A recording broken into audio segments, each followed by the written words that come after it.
Hi, friends. We're live here today with some of my very good friends, my mentors. I'm a super fan of them. Is just talking about their book that they just wrote. For a lot of you, John David Mann, you know who John David Mann is. He is the co-author of the book that sold over 1 million copies and is written in 30 languages, The Go-Giver. It's part of a 4-book series. Now, not just 4. Drum roll. It's an added, I can't get to the book. It's an added 5th book, Whoops. The Go-Giver Marriage, and John is about to get it. So I'll do the visual. there you go. Thank you. But put our book up. Yep. And this is the new book. So I have all 4 copies, and I'm waiting for that green book to arrive next week on the launch, May 8th. So if you haven't gotten this book, March 8th. March 8th. Yeah. I said March 8th. You said May. That's okay. Oh, March 8th. So it's People gonna will know. next week, March 8th. It's gonna launch. If you haven't pre-ordered the book, go ahead. You can go on Amazon right now, pre-order that book. Yes, I'm inserting that right now because it's an amazing book to get and read as soon as you get it. I applied the principles right away, and my husband's in love with it too. So thank you for that. And Ana Gabriel Mann is John's wife. She's the co-author of this book, The Go-Giver Marriage. And they have done such a wonderful job. Ana is also a clinical therapist. Yes. And she's just amazing at what she's helped so many people and me personally as well. So I'm so grateful for you to be here on this call today. And welcome to Joe with Realtor Jeet. Thank you. Excellent to be here. Thank you. So, Ana, do you want to talk about yourself a little bit, and then John, and then we can go into. I'll talk about John. Okay. And then he can talk about me. Awesome. It's a way to do it if you're married. I better get it right. John is an amazing writer. He's the author of over 30 books. And of course, the co-author of over 30 books. And he is, as you said earlier, the co-author of the Go-Giver series. And that continues with this book. He is a 4-time New York Times selling author, and he is a 5-time national best-selling author. He's received all kinds of awards. His latest novel was nominated for a Barry Award, which is a little bit like an Emmy. So he is pretty amazing, wonderful writer. He's written a lot of parables, and the parables are, just amazing. He wrote Spencer Johnson's Postmortem. That was the sequel to Who Moved My Cheese? It's called Out of the Maze. And he also wrote with David Bach, The Latte Factor. So he is known for his parables, and I think this one is the best yet. And she's got Steel Fear on the screen, so you have to mention that. Yes. Yes, Steel Fear. Steel Fear is the novel. That's the Barry Award thing. Yes.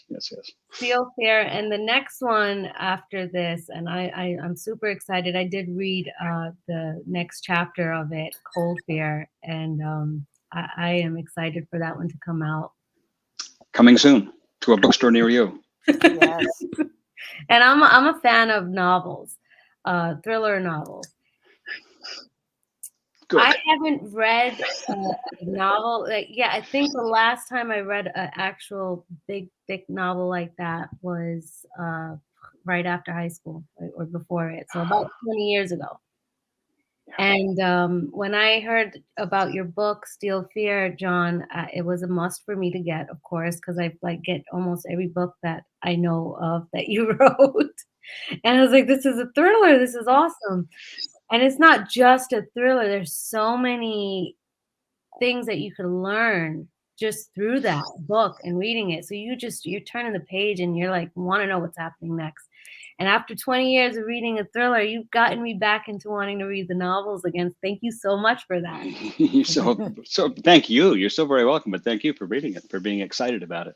Thank you. My turn, isn't it? Oh, over to me. So, Ana Gabriel Mann. There's a line in The Go-Giver Marriage where someone says every individual is an undiscovered continent. And I'll tell you, Ana and I have been together for 25 years, and I'm still stunned, staggered, amazed, stupefied. The things that I learned about her, that she's done, that I just didn't know. You think you know everything, and then you find out that there's more to learn.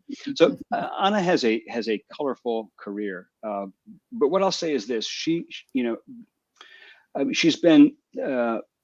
She's a certified EEG neurofeedback therapist. She co-founded the first College of Chinese Medicine in New England. She's got all kinds of areas of expertise. She was the only American modern dancer in a troupe overseas for several years, and she's just so peripatetic and so like a Renaissance woman. But here's the point. Two things that are very important about Ana. One is that she's the first reader of every book I've ever written. That's the important thing to me. Every book I write, she gets the first dibs at the manuscript, and she's my most critical reader, and I mean that in the best way. She's my most thoughtful, incisive, observant reader, and I trust her with my life. I also trust her with my manuscripts, which may be even more difficult. Because she has a really, really good eye. But the other thing is that she's devoted her life to making people happier, helping people live happier, richer, more fulfilled lives. I think from the day she walked out of graduate school, in fact, before she walked out of graduate school, while she was still in school, she was coaching, counseling, and helping people, particularly married couples. She's been a marriage therapist for years. You'll read in the book about a character who shifts her career from being a marriage therapist to being what she calls a marriage coach. Mm. And the shift is from therapizing, that's the wrong word, but anyway, from therapeutizing couples in the therapy room to working with couples together, shifted to working with individuals. Because one of the theses of our book, one of the sort of core planks of our platform is, when you work on a marriage, you don't work on the marriage, you work on yourself. I mean, you can't change the other person. You can't change any other person. Who you can change is yourself. And I've never known anybody more devoted to honest self-reflection, introspection, and personal growth and development than Ana. So I just admire her tremendously. And this is the first book we've written together. We've never written before together, and didn't know what it would be like. And it's been amazing. Writing it together was amazing. Doing these Facebook Live podcasts, radio shows, TV shows, doing all this promotion together as a partnership has been amazing. And I think the whole career it's opened up for us on this theme is just a blast. So this is Ana. That is beautiful. I'm like, I'm gonna cry. Oh, go ahead. It's so beautiful because it's so true. Like everything you described about Ana, like I feel that love from you. That's why I put a heart over there, because that is really what Ana reflects on anybody that she speaks to. And you could just I haven't even met you in person, Ana. I feel your love, and I could it radiates right outside of the screen, and you're just like John said, like you listen with so much intent and care that the other person feels just. Thank you. And so thank you for that. And the book, you've both written beautifully. It has been beautifully written. I was just actually talking to a friend of mine, explaining how cool the first section of the book is, as it's it's based on it goes through with the other books, the other 4 Go-Giver books. And then at the end, the second section is more life experiences, which is real life. Yeah. True life experiences. Yeah. which is amazing. And that's where you learn and really go into detail learning on what, how to apply the secrets. So that's so awesome. Which felt critical to us, Harjeet, because each secret is based in developmental theory. And developmental theory simply says that what you needed as an infant and as a child, you still need as an adult. And so I wanted a place where I could explain why these secrets are so important and what their opposite is, which is usually very destructive to a marriage, and also why, we are still fragile. We still need all of these elements given to us, just as if we were children still. And, it makes such a difference to have a place in the second half of the book to sort of explain it, unwrap it, and then give people the tools to go out and practice it. For people listening at home, I think I should put in here that the book is really divided in 2 parts. And if you've read any of the other Go-Giver books, any of the stories, Go-Giver Sell More is kind of an exception. It's a different format, but any of the stories, Go-Giver, the Go-Giver Leader, the Go-Giver Influencer, they're all parables, modern day parables, with some material in the back. And the material in the back is usually, Bob and I put together a discussion guide, and to kind of lead you through some of the points of the story makes, and then maybe a Q&A. Well, there's always a Q&A with the authors. For this book, we decided to just kind of expand on that and take it a little further. We felt that being about personal relationships, it's such a personal thing, and can be such a fragile thing that we really felt we owed it to the reader to give a full treatment, which is really Ana's domain.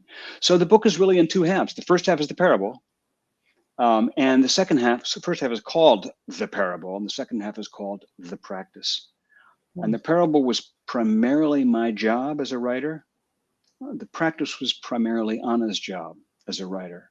So we kind of split the household chores, if you will, and each pretty much wrote half the book.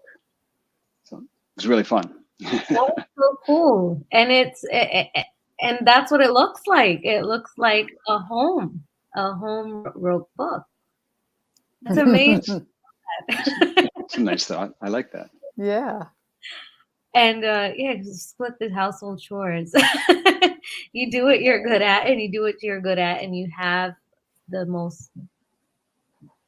perfect thing written. And it's going to help so many people. I know that for sure.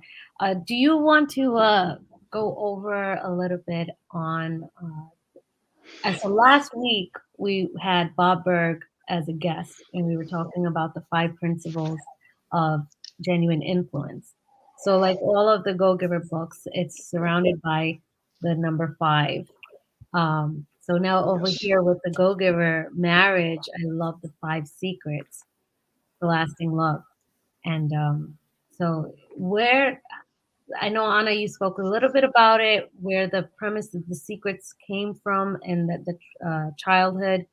So how did that come out as written form when you guys were writing the book together? Well, we actually take long walks every evening, really long walks, sometimes 4 or 5 miles. And we started talking about the 5 secrets, or what we called the elements of what makes a marriage or a personal relationship successful. We started talking about those 15 years ago. Wow. Yeah. I mean, I read the original Go-Giver straight off the printer, and I loved it so much. And I said, this is an incredible book, and it would make an incredible book about marriage. And that's the seed of where it started all those years ago. So we would walk along and just talk over what were the elements. What people asked us all the time was, what is your secret sauce? Why are you guys so in love? And so we started really defining that, and then applying it to the things that we knew were important psychologically. So, it was during the pandemic that we just sort of woke up one day and said, wow, everybody's in close proximity and marriages are struggling. We need to write the book now. So that's kind of how we got started. Amazing. So in this book, they're called The 5 Secrets to Lasting Love. Yeah. And as you said, it's exactly true. There's 5 principles in every Go-Giver book. And those who've heard me talk before probably have heard me say this, that they're like, think of them as like 4 fingers and then a thumb. Yeah. So in the Go-Giver, the first 4 principles are all about giving. How you create influence by putting other people's interests first, and the ways that you give yourself to the world, authenticity, and all the ways that you can be a giving person living with a spirit of generosity. The 5th principle is about the law of receptivity, which says that the whole giving thing falls apart if you close yourself off to being receptive too. You have to stay open to being receptive. Which is, over the years, Bob and I have found that's the thing that trips people up. They come back and say, I got the first 4 laws. That's cool. That's me. I get it. The 5th law is like, gives me trouble. The struggle. That's the way it's supposed to be. It is. It looks like it's oppositional. It's the fingers and thumb, but you can't pick up anything without a thumb. It's pretty difficult. So in this book, there are 4 principles that seem similar. That are really all about living with generosity. Mm-hmm. And being generous to your spouse. And the 5th principle is about being generous with yourself, without getting into the details of it. So the 5 secrets come, as Ana says, from this psychological foundation of childhood development. They also come from the 5 laws of stratospheric success. So it's like they have two DNA strands going in there. And it was so much fun, as Ana says, in these long walks, sort of sifting through what are all the things that we do in our marriage that work. What are all the things that our parents did? Because we both have exceptional sets of parents to model from, as does Bob. All the marriages of friends we've known that are lasting, that are endurant, that are really strong. What do they do? Taking all those observations and sifting those down into the 5 was really, really fun. And then, of course, weaving a story around that was a blast. That's what I love to do. Oh, the story is amazing. I love the story within it, and that's the cool thing. Is like, so the book is on actual action and practice. It's not theory. It's what you've seen and what you yourself do. Married couple. That is. Yeah. The book doesn't say be this way or be that kind of person or change yourself into this kind of person. The book says, do these things. The 5 secrets are really 5 behaviors. They're 5 simple, practical behaviors you can do every day, in minutes a day, really. All you have to do is apply that one thing every single day. It's just so cool that how you've made that an easy, applicable thing to do in your daily life, and it's not like it's going to take something out of your day, and this is going to be a strain, or a whole project. I love the mindset behind that, and anything that I do learn from either of you or Bob Burg, it's like it's the simple things in life, the little habits that we could pick up on and practice that help us elevate ourselves to the next, level of growth within ourselves, which in turn will help any relationship that we're in. So that's another thing I wanted to talk about. So people don't get confused about the book and the title, marriage. It's not just for marriage. For me, I think anybody single, anybody who's going to get married, anybody who's engaged needs to read it, or anybody in a relationship of any kind, parents, teachers, business owners. This is for everyone.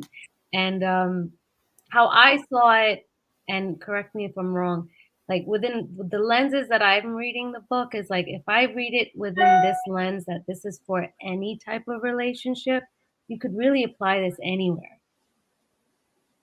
You not only can, but it has applications, especially for a boss or for in coworker situations. I mean, everybody wants to be appreciated and understood and seen and heard and witnessed. There's so many principles in the 5 secrets that are all things that apply to business circles just as much as they apply to family circles and to parenting and to being in a serious one-on-one relationship. So it's much bigger and broader than marriage. The reason that we centered it on marriage was simply because, we feel like there's a lot of marriages going down in flames, and that people aren't understanding how simple it is to change the tape from the negative to the positive. And that neurologically, you're either looking for things to criticize it or you're looking for things to appreciate. And whichever you choose is going to dominate. Whatever choice you make, that's what you'll see. And so if you're looking for ways to pick your husband or your wife apart, you're going to constantly be finding new ways. I mean, you'll be looking around the room saying, oh, there are the socks on the floor again. I mean, it's just so easy. I mean, oh, they left their teaspoon on the counter again. It's like stupid stuff. And, or which way is the toilet paper roll? Does it roll to the outside or to the inside? I mean, I've known couples that have gotten into knockdown, drag out fights over simple issues. Oh my gosh. Ana, I just said that yesterday. There was a sock on the floor. Sock on the floor. Sock on the floor. So, yeah. And it's like, whatever you're focused on, that's what will increase. It's just like every element of happiness. It's like you can choose the happiness track, or you can choose the sadness and the irritated and the depressed track. And, it's not quite that black and white if you have serious clinical depression. But what I mean by that is that you're burning a neurological groove every time you make a choice. So why not focus on acts of generosity versus acts of destruction? I love that. So it's really the lenses that we are looking at each other. Can you go a little deeper into that? I know last week you did an amazing talk that I saw with you and Lisa Wilbur just on that, on how destructive criticism could be on marriages. Yeah. Well, I like to premise it, Harjeet, with this. If you try to build a relationship with a significant other before you've really figured out your own personal material, then every relationship will be an effort to complete yourself. And by that, I mean, every relationship will be an effort to heal yourself, because nobody arrives at adulthood without emotional baggage. And we bring that into the relationship. And as soon as the relationship gets comfortable, that emotional baggage starts magically unpacking. And essentially, it's destructive. It's the part of you that wants to control the other person, tell them who to be and how to be. It's the part of you that is critical because maybe your father or your mother was critical. Maybe you had a critical father, but now you're married to someone who's critical. So what it is that these early issues that we had that we want to heal show up in the other person and show up in the relationship. So criticism is considered one of the most destructive things in a marriage because it erodes the sense of self and the trust. I mean, when you're criticizing your spouse continually, you are leaving no room for them to do anything right. And it's kind of like being a kid whose parents yell at them all the time. You're the kid who hides out, tries not to be around much, who is quiet, who goes off to your room. The same things happen in marriages and in relationships.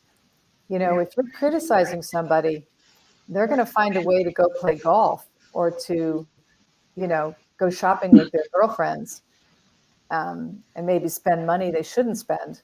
They're going to find ways to distance themselves from you. And those are really unhealthy patterns. It's considered one of the crucial elements of divorces is criticism. I just want to add to that, there's probably nobody on earth who has more power to hurt you with words than your spouse or your parents. It's kind of the same thing. And that's simply because that's who you're closest to.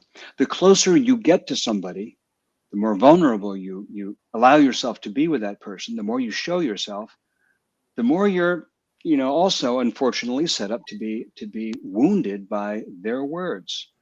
And that's why I think as a spouse or as a member of a long-term partnership, whether you're technically married or not, it's really incumbent on you to use your words really carefully. Use your words gently. When in doubt, be kind. Always give your spouse the benefit of the doubt, because a comment that might seem innocuous to you, that might seem, relatively harmless or certainly not mean-spirited, but just kind of a carping thing, it can be taken on the other side like a mortal wound. And as Ana says, those things resonate like a struck tuning fork with much deeper wounds from the past. Yeah. Could be from childhood, could be from a previous marriage, could be from schoolyard bullies who used to taunt you when you were in middle school. Something in your past that just starts to resonate and gets triggered. Nobody has more power to trigger you than your spouse.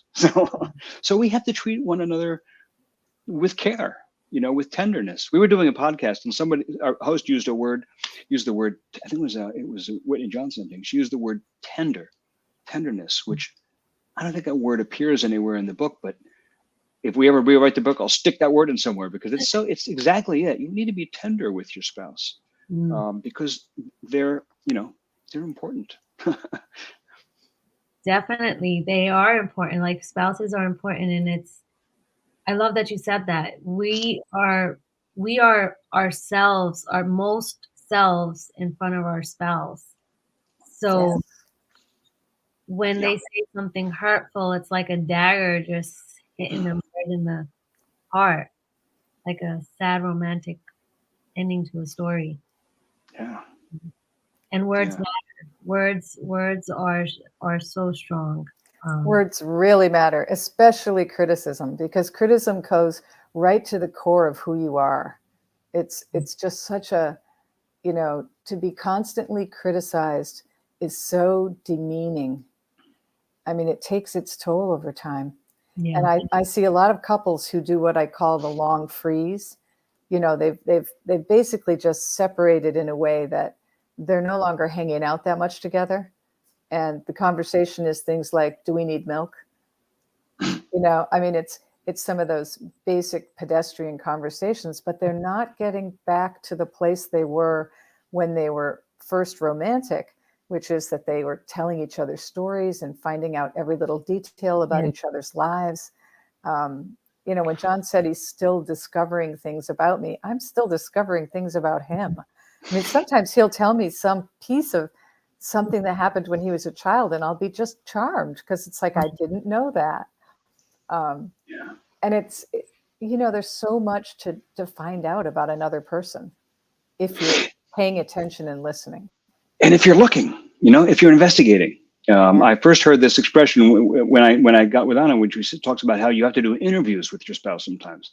Like, ask questions, find out, investigate. It's worth it, because there's so much there to find out. One of the things we talk about in the book is how we're each, we talk about the challenge of marriage, which is that we're both whole, different humans. We're both whole human beings unto ourselves.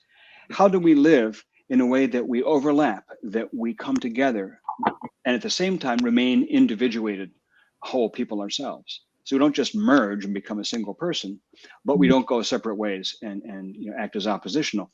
And we have a thing in the book that Ana calls the us, which is you have two people and then the overlap of those two. And that overlap is this third like entity. It's like another organic being called the us, which has its own life cycle. It grows, it needs to be nourished, it needs sunlight. And what you realize is that if you're in a close relationship over a long period of time, you reach a point very quickly where you're always, at every moment you're together, you're either feeding the us or you're starving the us. There's no in between. It's something that flows one way or the other. And so when you, as Ana talks about how profoundly negative criticism can be, the moment you criticize, you're breaking the us into you and me. For that matter, the moment you start acting defensive, like let's say your spouse is cranky. Let's say, I didn't sleep well, and so I'm irritable, or I had a bad phone call, so I'm irritable, or for whatever reason, my knee aches, so I'm cranky. If Ana then starts to go, well, what did I do? Why are you mouthing off at me? I didn't do anything, and I'm like, well, I didn't say you did anything. Well, I didn't. The moment you act defensive, the us is, you starve the us. You've broken the us apart. So what we try to do in the book is look at the kinds of everyday behaviors that seem very, very simple, but they feed the us. And every one of them has an opposite, which starves the us. And Ana talks about this long freeze. There's so many marriages that are like that, where they've starved, unknowingly, unintentionally, they've starved the us that's between them to the point where they've really kind of gone in their separate corners, and they're not a couple, they're roommates, really. And that's a tragedy, because there's so much there to find and so much there to experience, a whole continent. And I want to respond to what Catherine, who just wrote a note in, said about how, it's all about working on yourself. It really is all about working on yourself, because even to train yourself not to be critical and to look for ways to appreciate your spouse every day, which is one of the key secrets. Look for ways to really find value and to express it to your partner, to let them know the ways that you just see them, that they're just extraordinary, that they're incredible to you. It can be for little things they do, whatever it is, like taking the kids Christmas shopping, or, anything that it is that they're doing. Like, you could say something like, I love what a great friend you are. Your friends are so lucky. You listen, you're always taking care of them in unique ways. You really foster friendship and care about it. And it's so much fun to watch you, because you're just a really good friend, or you're a really good father. It's like, there's a lot of ways that you can observe your partner and let them know. And when you train that, you're working on yourself. You're training yourself away from looking at the constant. We're in the world right now is mayhem. I mean, it's just crazy what's going on out there. And it's impossible. This is one of the things that really is hard. When our parents were young, mothers stayed home and fathers went to work. And there was always a parent at home. Nowadays, no family can make it without two incomes. And so it's so critical to, be able to get out of the morass of negativity that's going on all the time in a family, where the kids are breaking down because dinner needs to be on the table and it's not done yet, whatever. It's so easy to lose your temper. It's so easy to be in that critical place of like, hey, I did the dishes 3 times this week. What have you done? So we call this the scorekeeper. And the scorekeeper is the most important thing to really tamp down.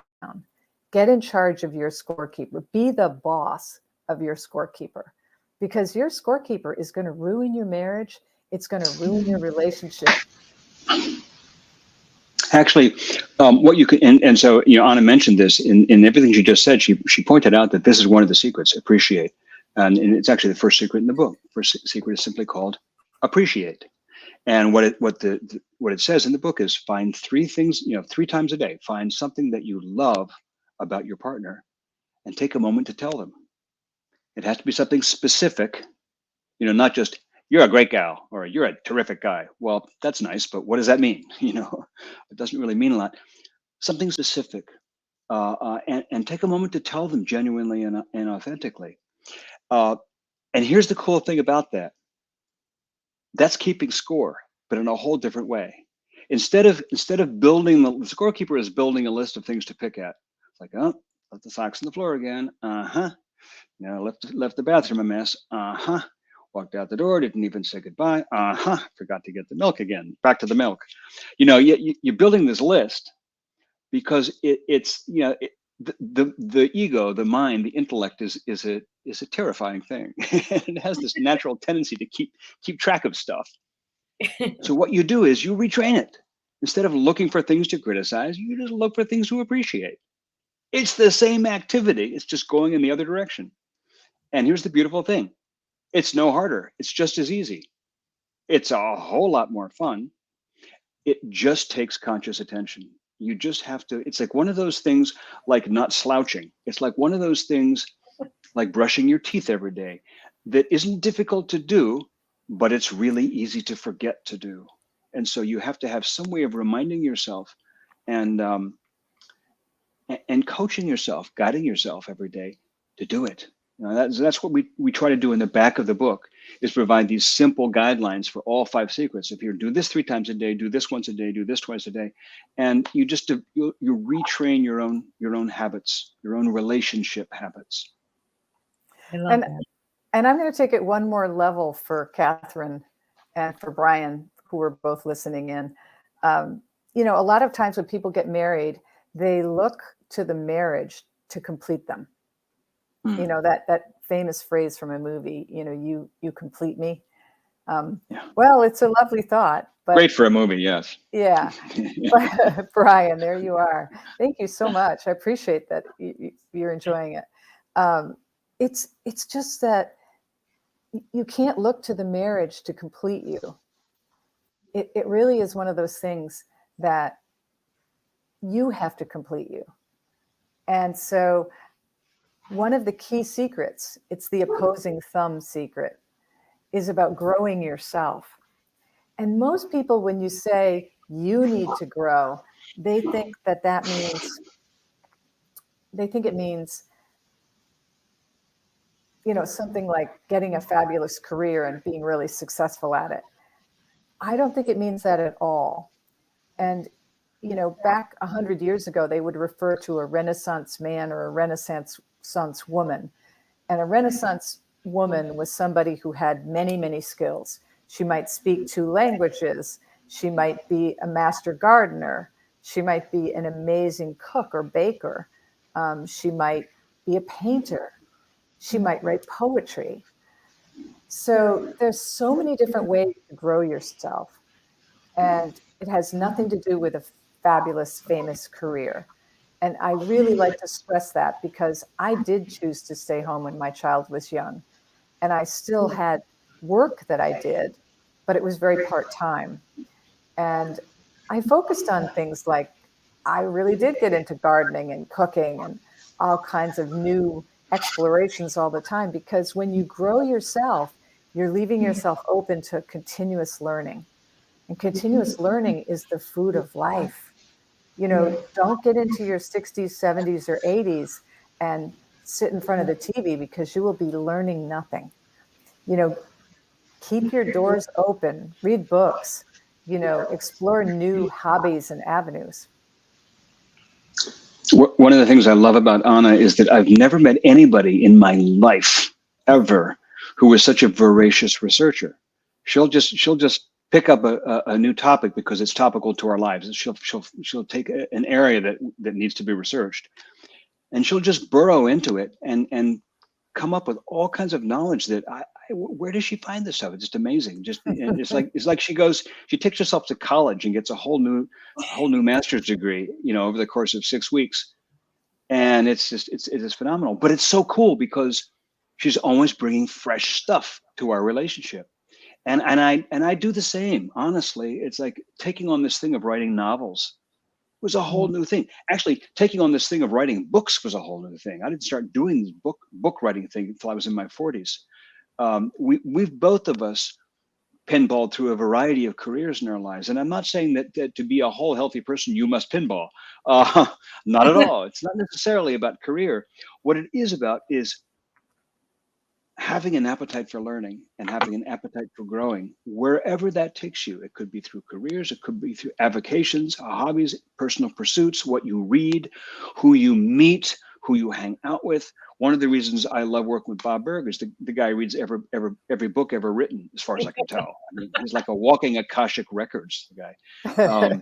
And that's pretty cool. I like hanging out with people who have a big appetite for life, for the world.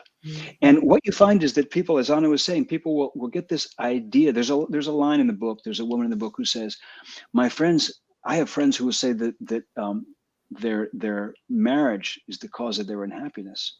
You know, and she says that's like the soil blaming the tree. Blame your marriage for your unhappiness. No, you blame your unhappiness for your marriage the way it is. Yeah. It's you are the soil. You are the source. You and the both of you. But again, you can't change the other one. All you can really deal with is yourself, because that's your sphere of control. So growing yourself means whatever you bring to that concept, growing yourself constantly. And that's what grows a marriage, is growing yourself. Growing yourself grows a marriage. That's beautiful. Yeah. And watering that plant with the right nutrients, watering that soil, or feeding that soil with the right nutrients. Harjeet just put up here, continuous learning is the fruit of life. I like that. We didn't say that. That's cool. You made that. That's a great thing to say. Ana said that. I just posted it. Oh, okay. That's where it came from. I knew I heard it somewhere. It was me. There's a beautiful image in the parable of a tree, and I hesitate to give it away, but the tree ends up representing the marriage, and that's why that analogy is so powerful. If the tree is dying, you can't blame the tree. You have to really feed the soil, because that's how you bring the tree back. And I also really love to share with people that, any marriage can be saved. I've seen marriages that were absolutely less than one step from divorce court absolutely recommit and recognize some of the patterns they were in and shift those patterns and completely change the whole tone of the marriage.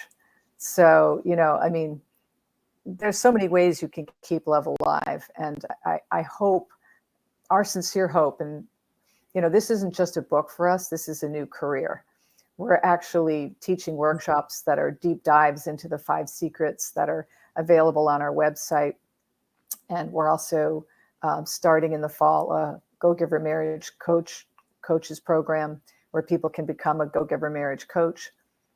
So we're opening the gates to doing a lot of teaching in the hopes that it will help people to have a deeper understanding and appreciation of what the 5 secrets really are about, and to be able to take that and learn from it in a way that they can apply.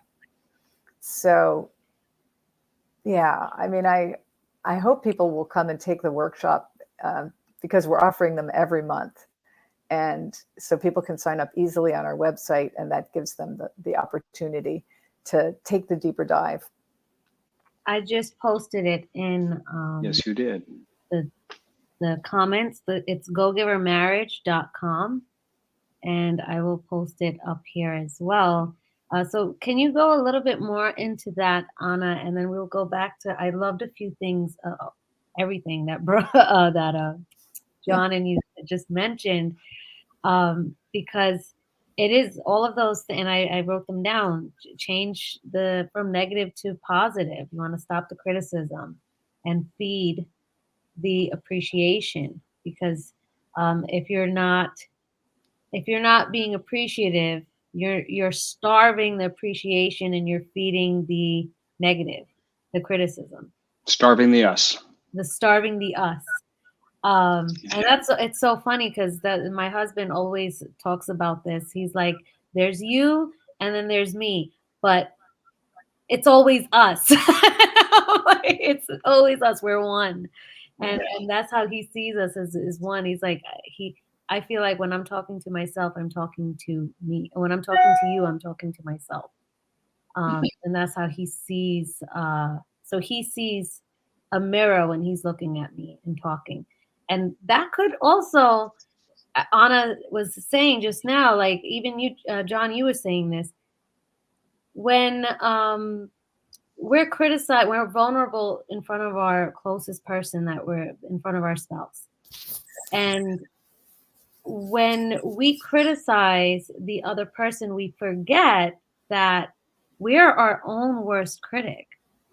So not only do we criticize ourselves, now we have a second person from the outside doing that. Now you have a clash of inward and outward criticism, which can not only kill a relationship, now you're just, hurting the person as well in itself. So it even more important why this book, I feel like, should be in every household. Apply those steps, those principles, and the secrets.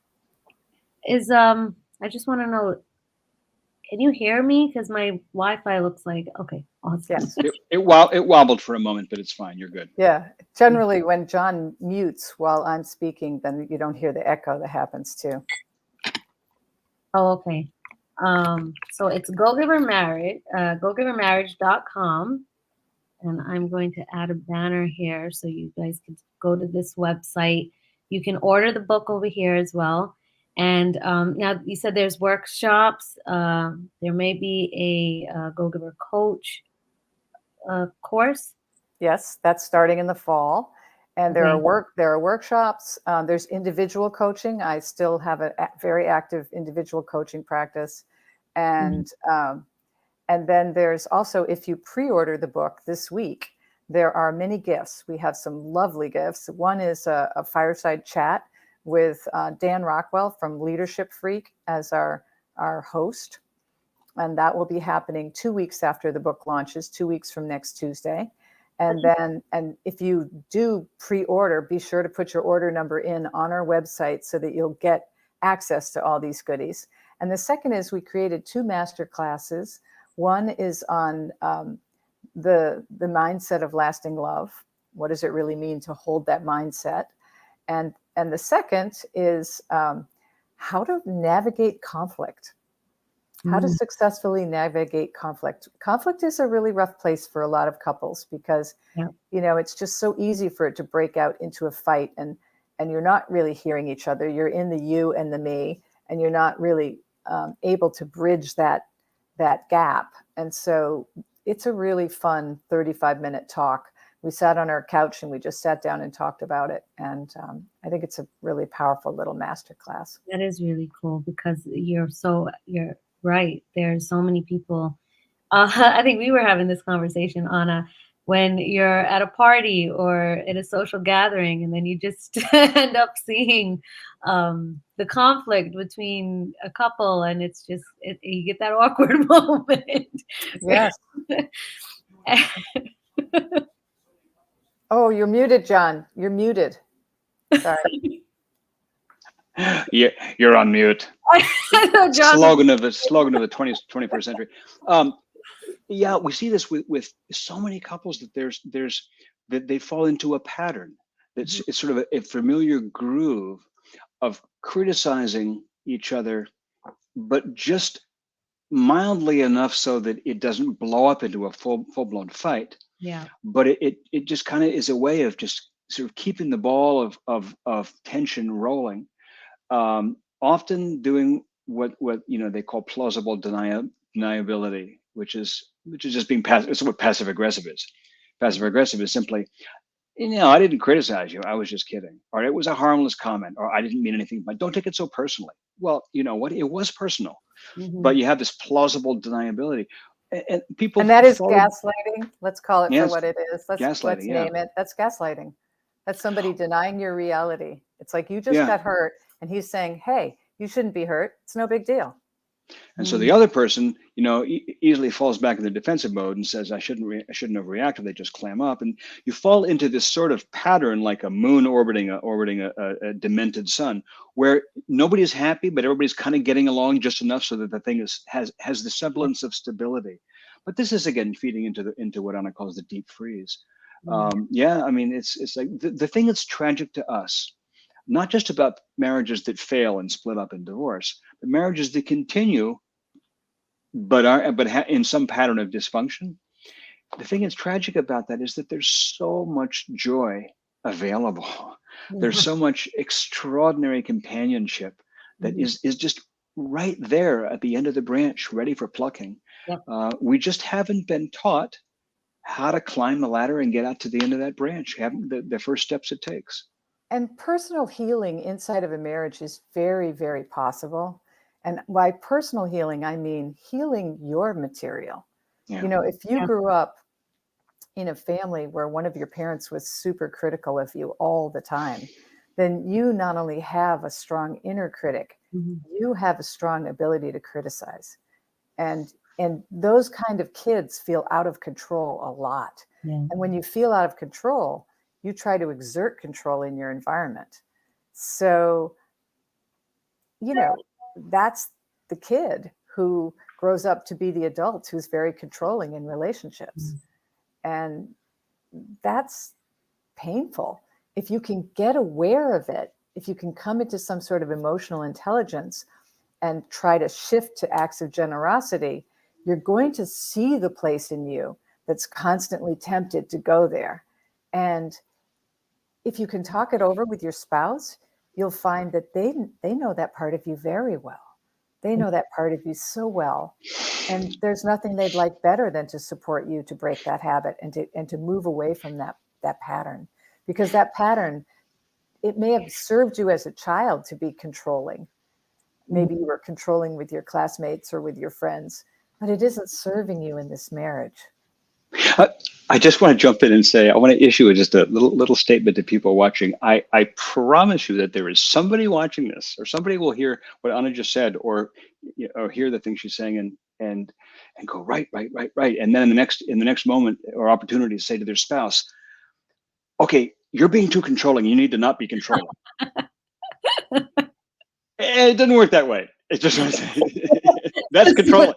That's controlling. Controlling is when you try to make your spouse be the way you think they should be, make them behave the way you think they should behave. And the way out of controlling isn't to try to change the way your spouse behaves, because that's controlling. The way out of controlling is right here. It's just that double. Yeah, that's. I love that you mentioned that, John. You shouldn't be so critical.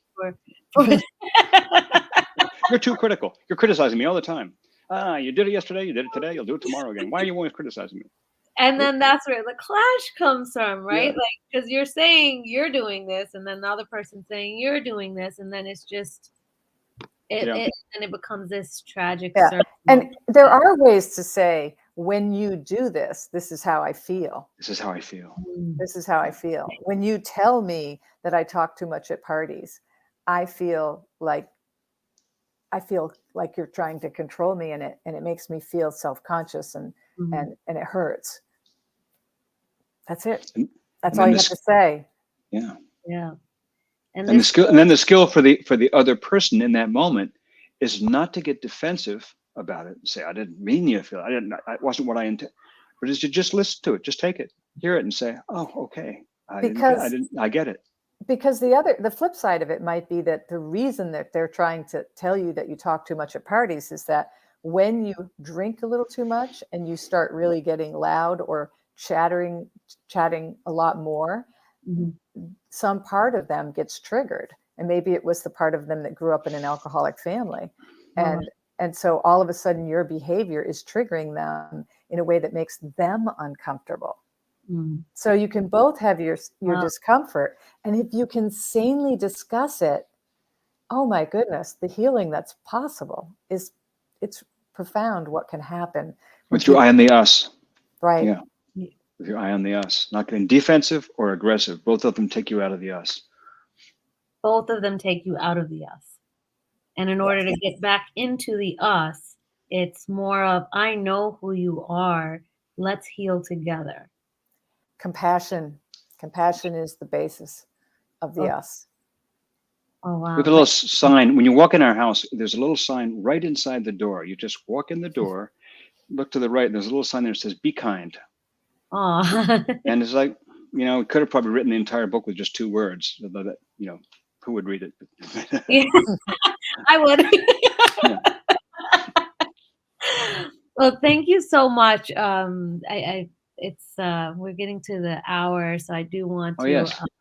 Yep, I could talk to you forever. Yeah. Also, I do want to let people know that Bob Burg and Kathy Tajanel are hosting a Zoom meeting on Saturday at 11 a.m. Eastern. And I'm sure that you'll put that up in the notes so that people can figure, or they can contact you, or they can contact Bob and Kathy. I already posted it on my Facebook. It's already posted on my Facebook, on Instagram. I'll repost it again. If you haven't seen that post, I'll put it in the chat as well. There's a Zoom link. You're invited. I think it's March. Is it a March 11th? March 5th. It's this coming Saturday. This coming Saturday. This Saturday. Yeah. Saturday at 11. In 5 days. 5 days. Oh, look at that. The magic number, 5 days. It's in 4 days. Oops. It's in 4 days. Sorry. 4 days. 4 days. I can't count very well. Yeah. I love your analogy of the thumb. So we have 4 days to get to that level of understanding the thumb on how to pick up and hold things. Nicely done. I saw what you did there. So March 5th, this Saturday at 11 a.m., Bob Burg and Kathy Tajanel will be hosting John David Mann and Ana Gabriel Mann for is it a fireside chat? They call it a conversation, same thing. Yeah, a real give and take conversation. So anybody that joins will be able to ask questions and directly get in the conversation. Oh, that is awesome. So 11 to 12, guys, don't miss it. It's a Zoom call. You're invited to it. It was already on my Instagram, and I will repost it here and on LinkedIn, since there's a LinkedIn crowd here as well. So, and just zoom into it. It's going to be awesome. 4 lovely, wonderful people who I love learning from every single day will be teaching you the 5 secrets of lasting love and talking and answering your questions. So thank you. Would you like to close? I would be honored for you to close. Us. Oh, I'm not certain how to close. I guess I'll just say, this has been an incredible privilege. Thank you so much, Harjeet, and thank you so much for anyone who's listening that buys the book.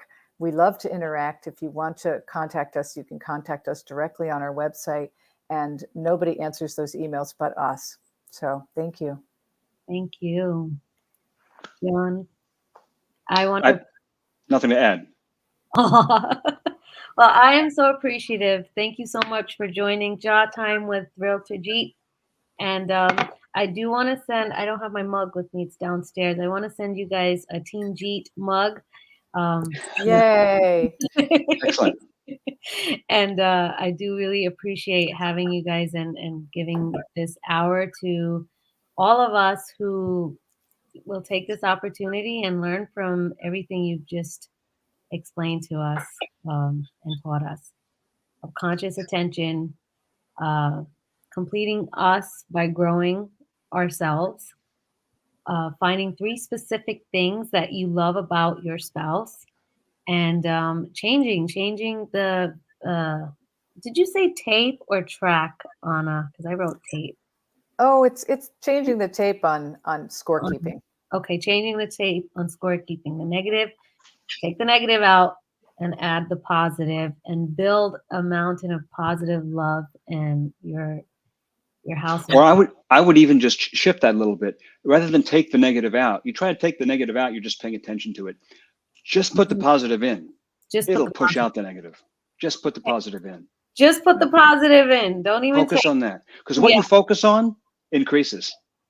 That's so true. Oh my God. So just keep your attention on, investigate what you love about this person. Investigate what you're grateful for. Investigate what is amazing about this person. And let the rest take care of itself. Oh, that is great. That's the best way to close. Thank you so much, John and Ana. If you could just hold on for one moment, I'm going to end the broadcast. Love you guys. Thank you for joining Jaw with Realtor Jeet and John David Mann and Ana Gabriel Mann. Don't forget to pre-order the Go-Giver Marriage on Amazon or their website, which I put the comments below.